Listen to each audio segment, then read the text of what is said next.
Question number 1, Mr. Speaker. Prime Minister. Mr. Speaker, yesterday evening, Royal Air Force Typhoons successfully conducted strikes against Houthi military targets in Yemen in a joint operation with our US allies. This action was in line with long-standing policy of the UK government to defend freedom of navigation in the Red Sea after Houthi attacks fuel regional instability and risk economic security for families in the UK. Mr. Speaker, I'm pleased to say that all UK aircraft and personnel returned safely, and I pay tribute to the professionalism and bravery of all our servicemen and servicewomen. The Defence Secretary, Mr. Speaker, is making a statement immediately after PMQs. Mr. Speaker, can I congratulate Prime Minister Mark Carney on his election in Canada? Our two countries are the closest of Commonwealth allies, partners and friends, and we will work together to deepen our economic relationship to benefit working people here in the UK. Mr. Speaker, may I also congratulate everyone across the House, including members of this House and the Press Gallery, who ran marathons in London and Manchester. In particular, the Honourable Member for Gordon and Buchan for the fastest run of any female MP. And, of course, the Shadow Justice Secretary, who I'm reliably informed is still running.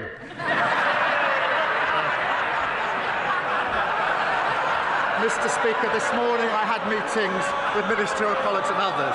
In addition to my duties in this House, I shall have further such meetings later today. Clive Jones.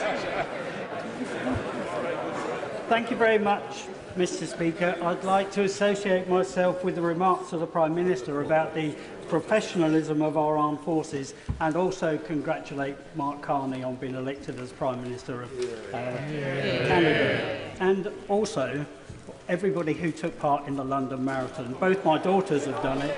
It's something I can't do anymore, sadly. Later today, Mr. Speaker, I'm introducing a bill to guarantee Parliament has the final say on any trade deal, including any agreement with President Trump. This isn't new. It's exactly what Labour promised to do in an official policy paper put forward in 2001.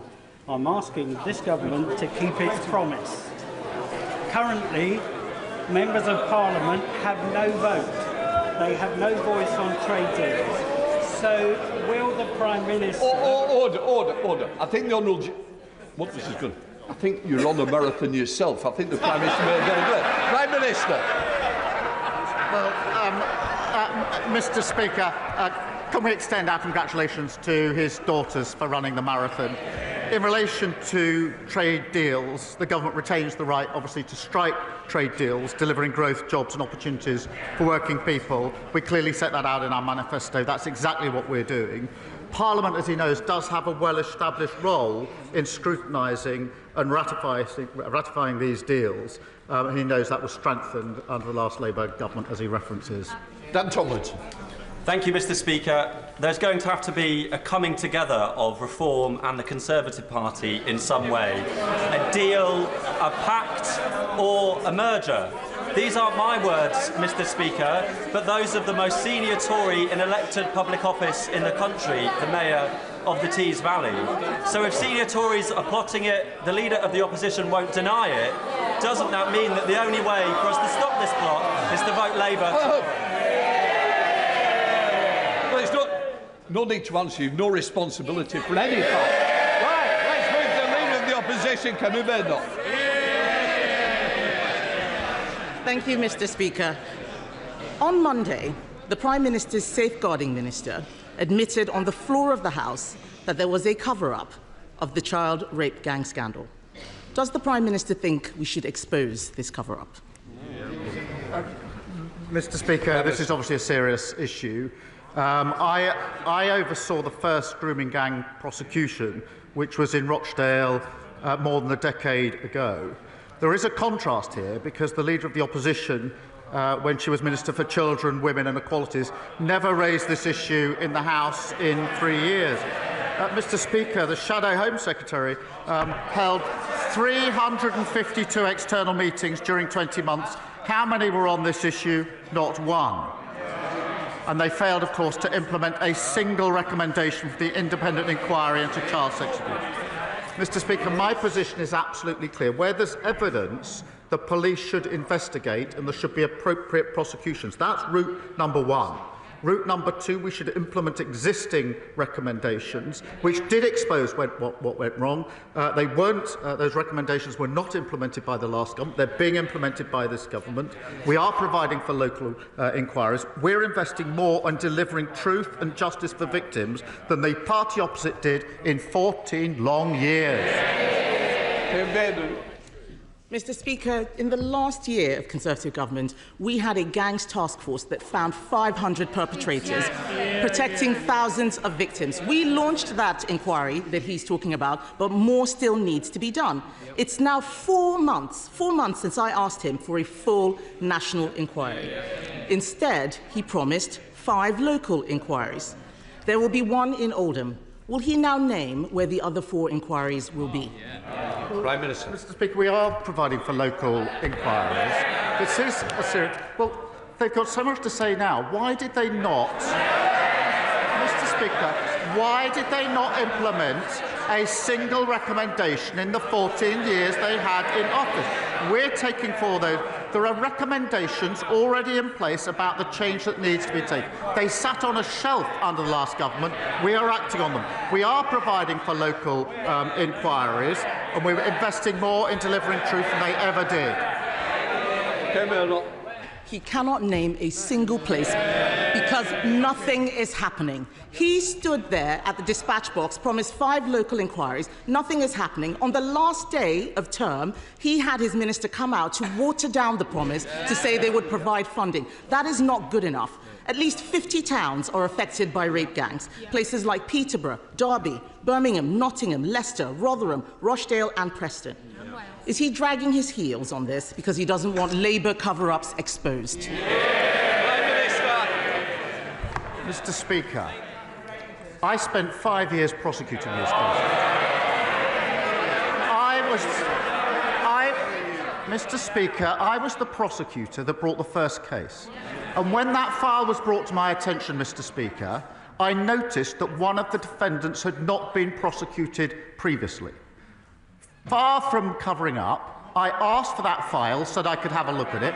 On the back of that, I then changed the entire approach to prosecutions, which was then lauded by the government. We were doing the right thing and brought those prosecutions. So my record was going after where I thought something had gone wrong and putting it right. She stayed silent throughout their years in government, and so did the entire front bench. Mr. Speaker, he's not the Director of Public Prosecutions anymore. He is the Prime Minister. People want to know what he is going to do now, not talk about what he did years ago. We are asking for a full national inquiry. Andy Burnham wants a national inquiry. He's not Conservative, he's Labour. Harriet Harman wants one. The member for Rotherham wants one. All of the victims I have met want a full national inquiry. He keeps talking about local inquiries, yet they have not got going. And they haven't got going because local authorities don't want to investigate themselves. Local inquiries cannot force witnesses to appear. Local inquiries can't force people to give evidence under oath. So why won't he have a national inquiry? Mr. Speaker, we've had a national inquiry. We've had recommendations. There are hundreds of recommendations that have been made in relation to this issue. It is a serious issue. I strongly believe that we should implement the recommendations that have already been made. And that is what we are doing. I strongly believe we should listen to victims, and we've been listening to victims on this side for decades and working with victims for decades in relation to what they want, which is local inquiries, and we've set those local inquiries up. Kemi Badenoch. Mr. Speaker, he says we should listen to victims. The victims want a national inquiry. We haven't had a national inquiry. We had the child sex abuse inquiry, which Conservatives launched. There is still more to be done. It didn't cover this scandal in detail. In Manchester, just last year, authorities were still covering up abuse. The local inquiry chair there has quit.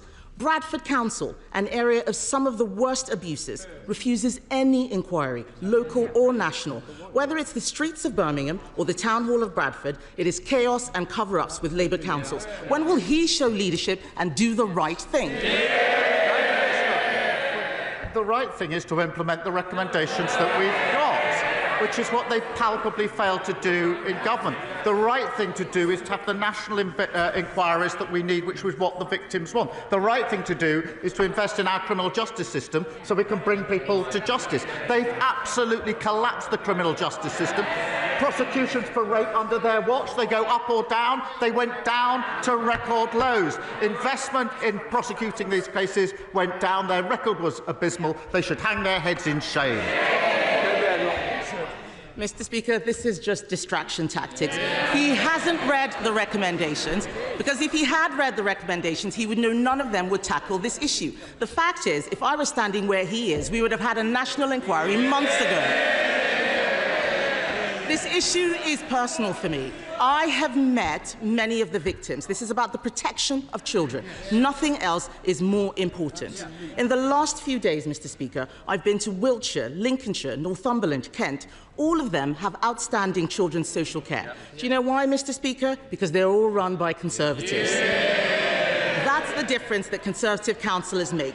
Isn't the choice tomorrow between chaos and cover-ups under Labour councils or better services under the Conservatives?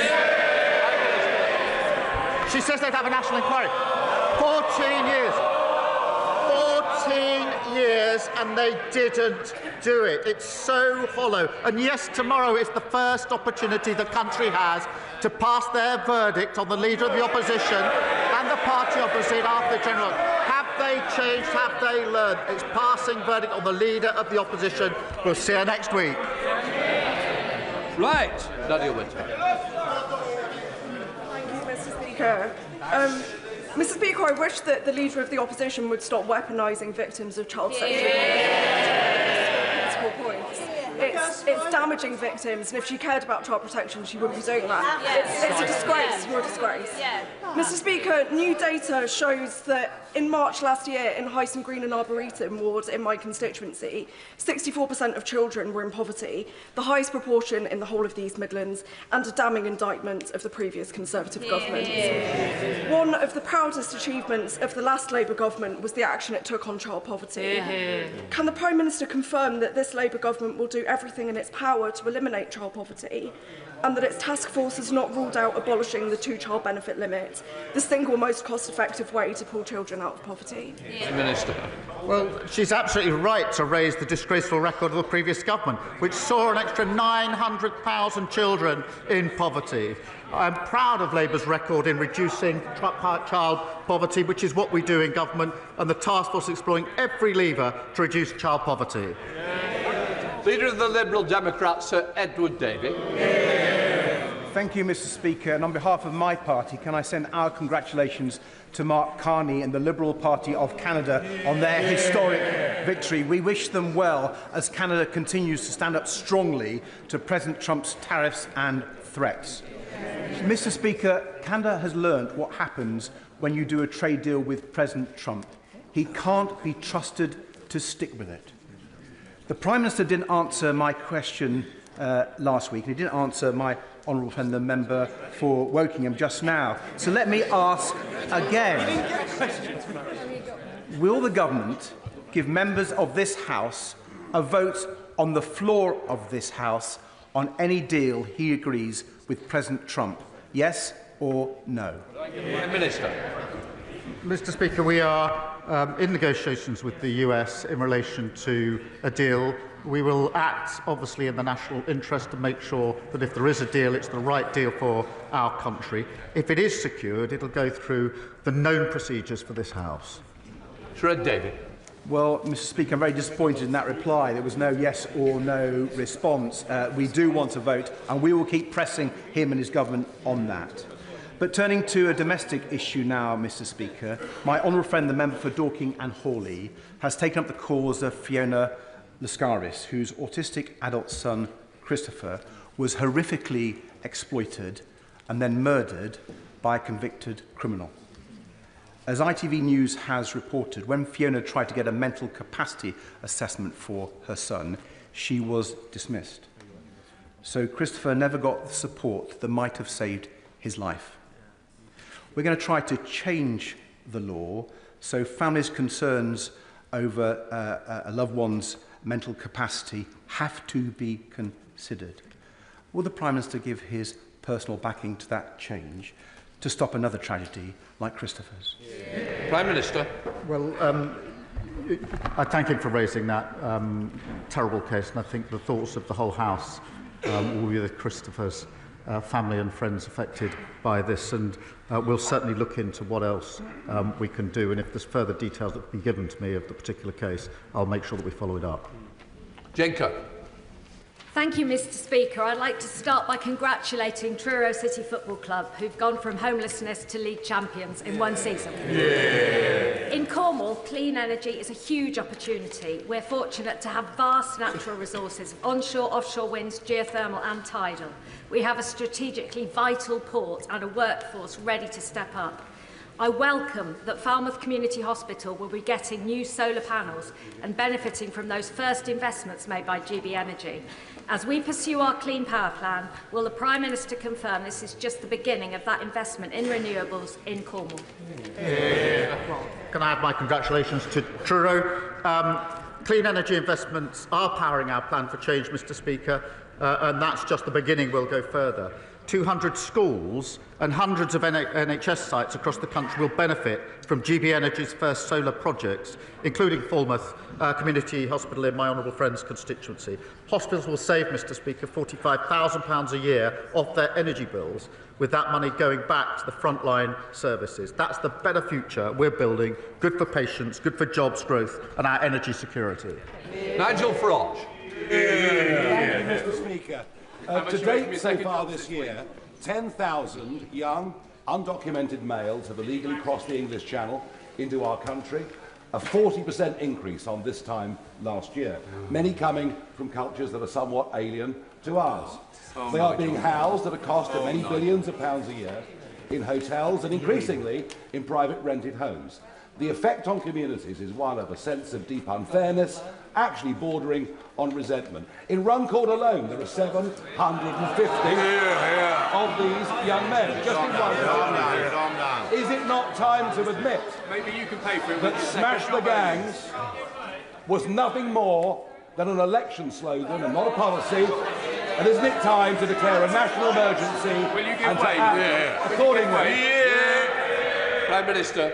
Mr. Speaker, we are passing a borders bill with extensive powers to smash the gangs. These are terrorist-like powers that give powers to the police to intercept where they think the suspects are committing people smuggling, which is a vile trade. We must take back control of our borders after the last government lost control. But what did he and his party do? Did they support those extra measures to actually smash the gang?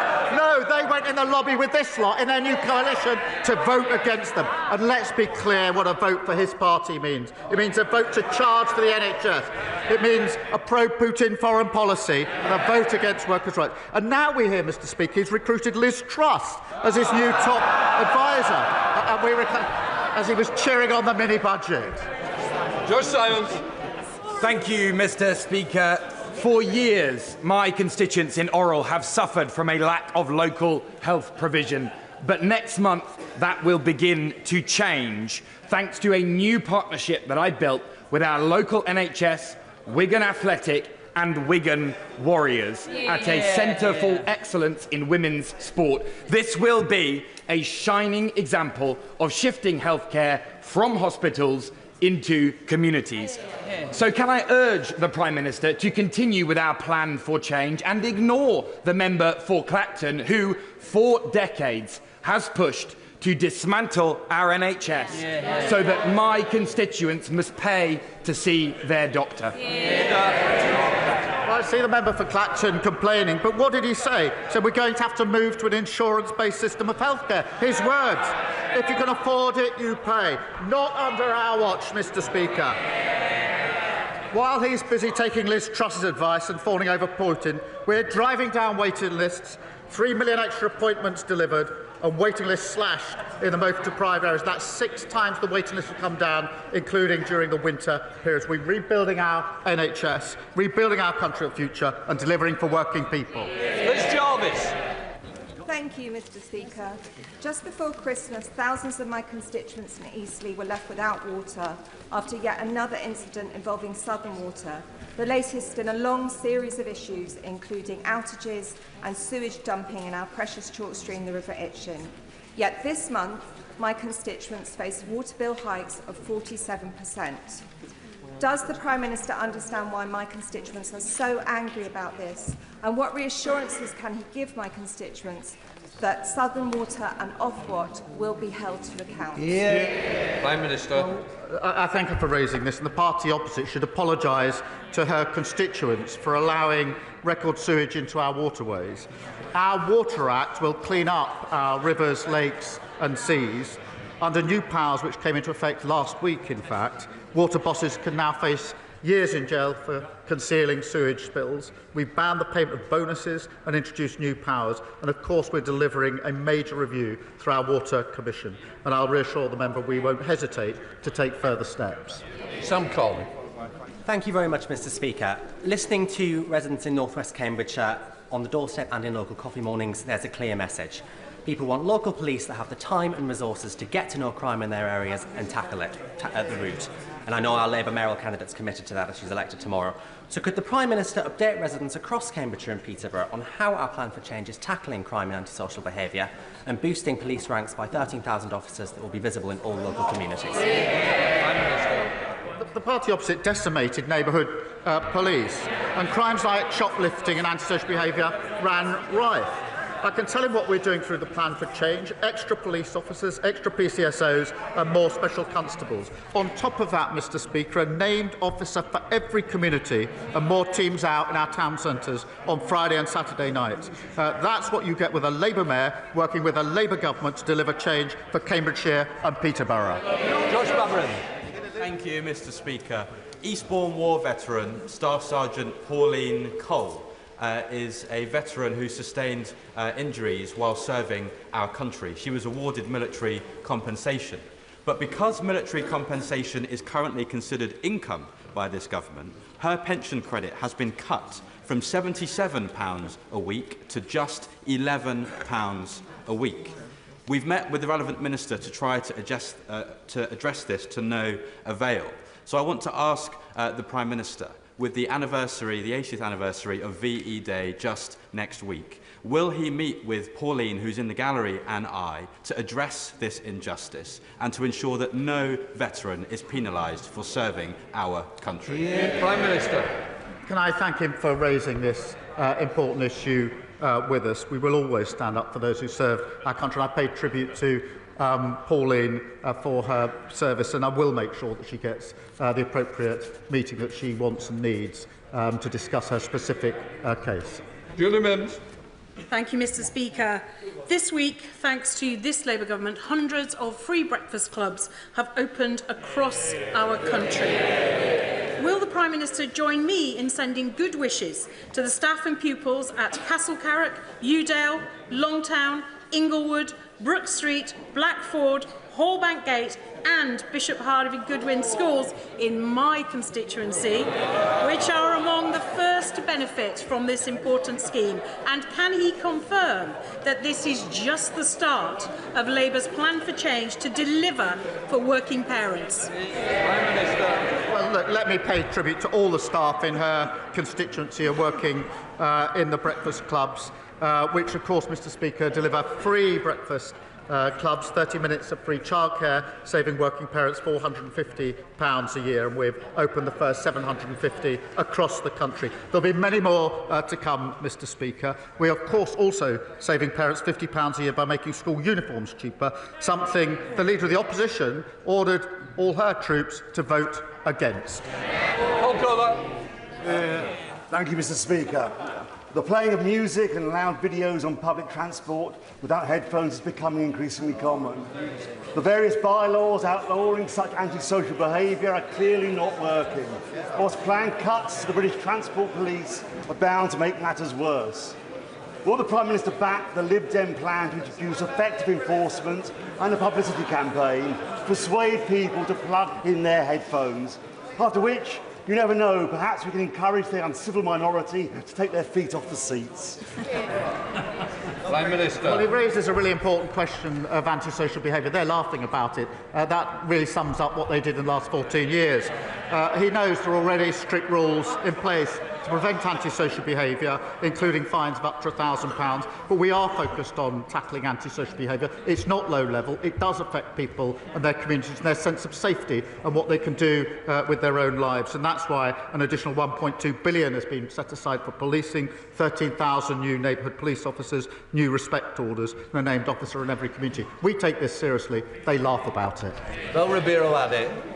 Mr. Speaker, rent in my constituency is becoming exceedingly unaffordable, with the ONS's most recent data estimating that the average price of rents have risen by over 10% in the last year, whilst average wages haven't risen at the same level. And I know several metro mayors are calling for the power to control rents in their region to help tackle the issue, and the steps in the Renters' Rights Bill to cap market rents at the market rate are positive. But as landlords are the ones setting the market rates, renters in my constituency are fearful that this won't be enough to protect them from rising rents. So can the Prime Minister tell me what steps this government is taking to bring down rental prices?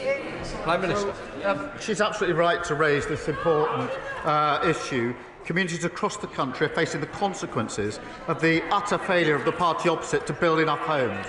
Our Renters' Right Bill improves the system for 11 million private renters, blocking demands for multiple months of rent in advance, and finally abolishing no-fault evictions, something they said they'd do over and over again, and as usual, never got round to doing. Mr. Speaker, that's backed up by major planning reforms, our New Homes Accelerator, and £600 million to deliver 300,000 homes in London, part of our 1.5 million homes we'll build across the country that are desperately needed.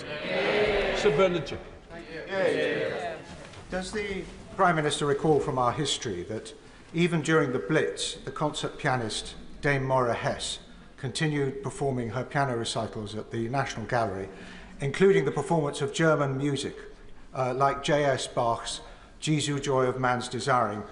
As a trustee of the Parliament Choir and as a singer, can I ask him to lend his support to Parliament's own VE Day celebration, which will be next Wednesday evening in Westminster Hall, when we will perform in the presence of His Royal Highness the Duke of Kent and both speakers of both houses, not only that Bach chorale, but the music of our other allies and, of course, some British music too. Tickets are still available. Prime Minister. Can I wish him the very best of luck? It will be a fantastic event, and it's just one of the many important celebrations that that are taking place to commemorate VE Day. I would encourage the whole House to buy those remaining tickets to go along and attend the concert, which I think is in Westminster Hall, as well as the many street parties and other events that will be across the country. And I look forward to paying my own tributes on VE Day, but I wish him luck.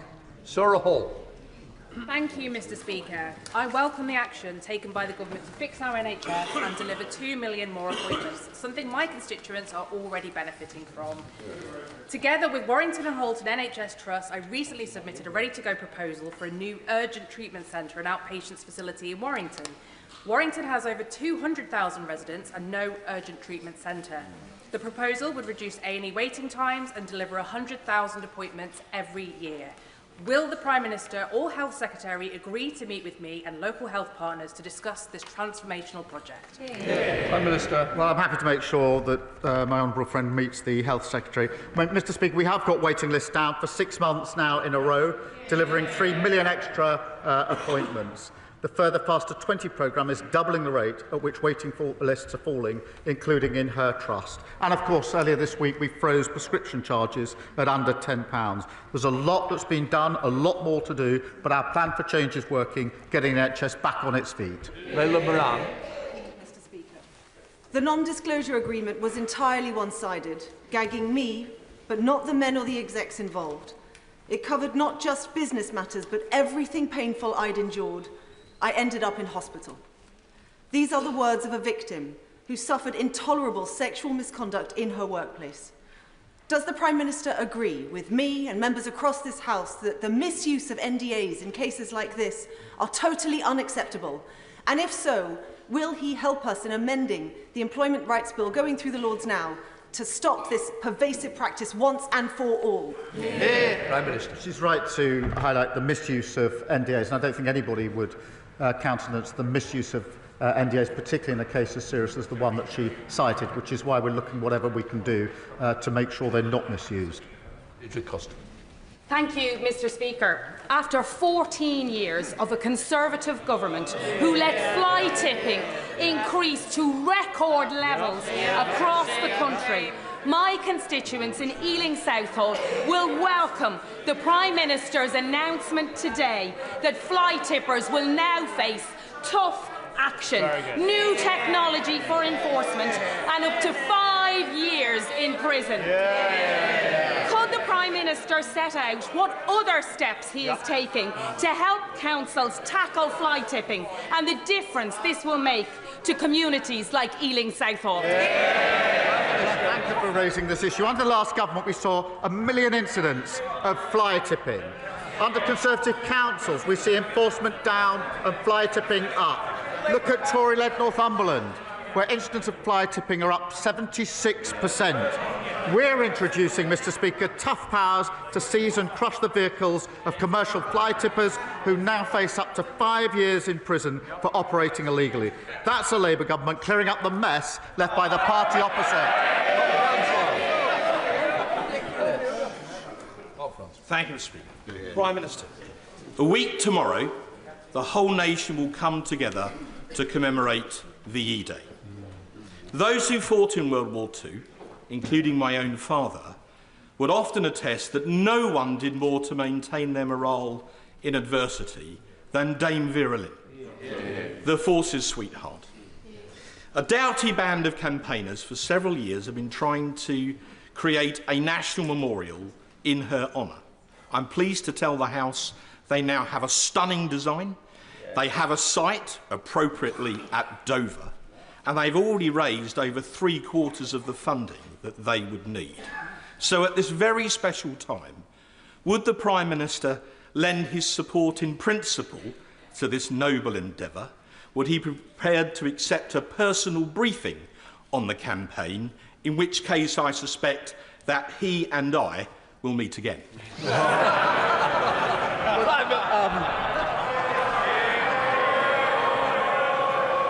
Always a pleasure. But look, I'm going to congratulate him on his campaign. It is really important, and many people were delighted, I think, to join that campaign. Dame Vera is sewn into our nation's soul, providing the soundtrack for our greatest generation, and so it's particularly timely. So I'll support the campaign that he has done so much to promote.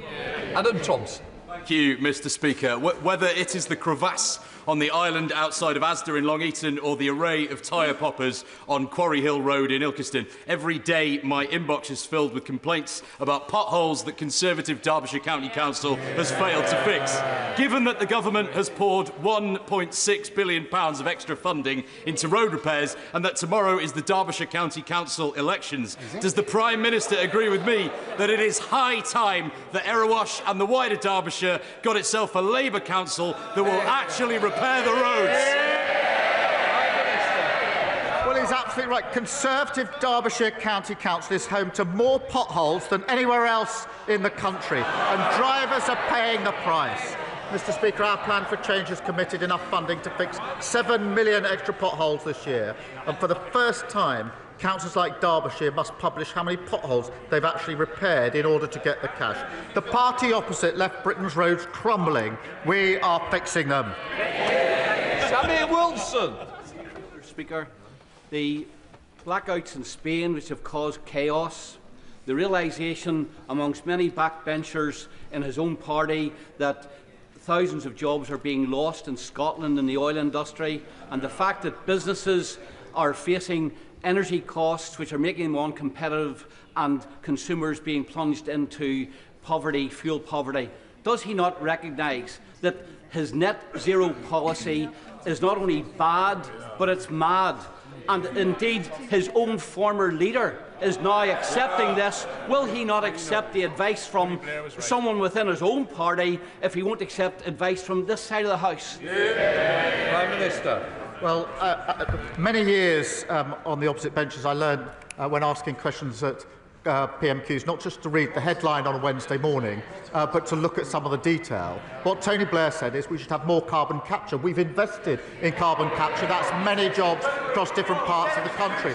He said that AI should be used. We agree with that. We've invested huge amounts in AI on the jobs of the future. He also said we need domestic targets so that businesses have their certainty. If you look at the detail of what Tony Blair said, he's absolutely aligned with what we're doing here. These are the jobs and the security of the future. I would also say that we shouldn't weaponise the difficult position that people in Spain and other countries find themselves in at a very difficult time. Final question, Alex Bellinger. Thank you, Mr. Speaker. I welcome the government's decision this month to secure British steel, and at a time when European security is critical, it is defence manufacturers in the Black Country, like Summers Forge in Hell's-Erin and BB Price in Cradley Heath, that will be using that steel to make the military equipment that our defence needs. Will the Prime Minister commit to make manufacturing investment in the Black Country a national priority so that we can live up to our industrial heritage and create the high-quality defence jobs that our region so desperately needs? Prime Minister. Well, I pay tribute to my honourable and gallant friend for his service to his country. He understands our national security and economic security go hand in hand. Mr. Speaker, it's vital that defence investment creates more jobs, apprenticeships and opportunities in the Black Country and across the United Kingdom. That's why we've launched a new hub to give up to 12,000 small firms better access to defence contracts. And of course, we're raising defence spending, the highest sustained increase since the Cold War, something the party opposite failed to do in 14 years in office. Right, we'll let the front bench change over.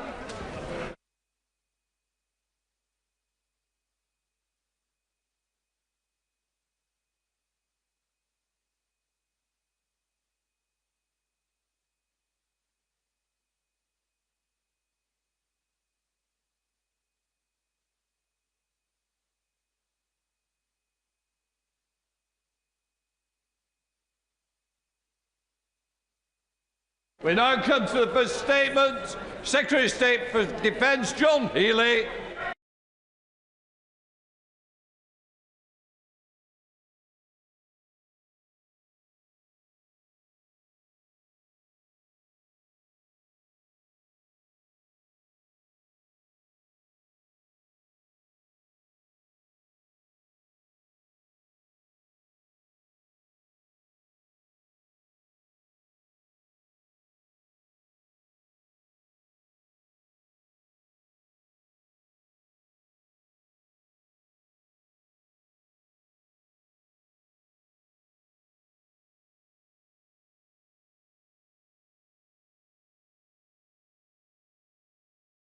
Used in the Red Sea and in the Gulf of Aden. Royal Air Force Typhoons, FGR-4s, with air refuelling support from RAF Voyager tankers, struck a number of these buildings with